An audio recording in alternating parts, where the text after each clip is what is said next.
so এই কোৱেশ্চনটোত আমাক এখন অবতল লেন্স দিয়া আছিল আৰু কৈছে যে ইয়াৰ ফোকাস দৈৰ্ঘ্য 20 সেমি কিন্তু তাৰ আগতে আমি চাব লাগিব এটো পজিটিভ হ'ব নে নেগেটিভ হ'ব সোৱা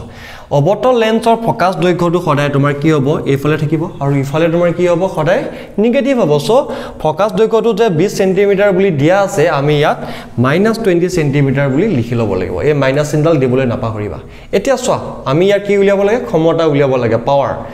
So,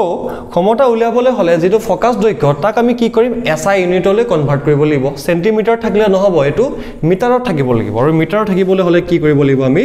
-20/100 মিটাৰ কৰি লম ঠিক আছে এটা আমাক কি লাগে ক্ষমতা লাগে পাৱাৰ লাগে সো পাৱাৰৰ ফৰ্মুলা কি আছিল পাৱাৰৰ ফৰ্মুলা আছিল 1/f এটা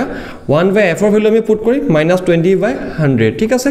এটো যদি আমি ওপৰলৈ লৈ যাও দেন কিমান হ'ব -100/20 -5 আৰু -5 কি হ'ব -5 ডায়াপ্টাৰ হ'ব সো এই লেন্সখনৰ এই অবতল লেন্সখনৰ ক্ষমতা হৈছে -5 ডায়াপ্টাৰ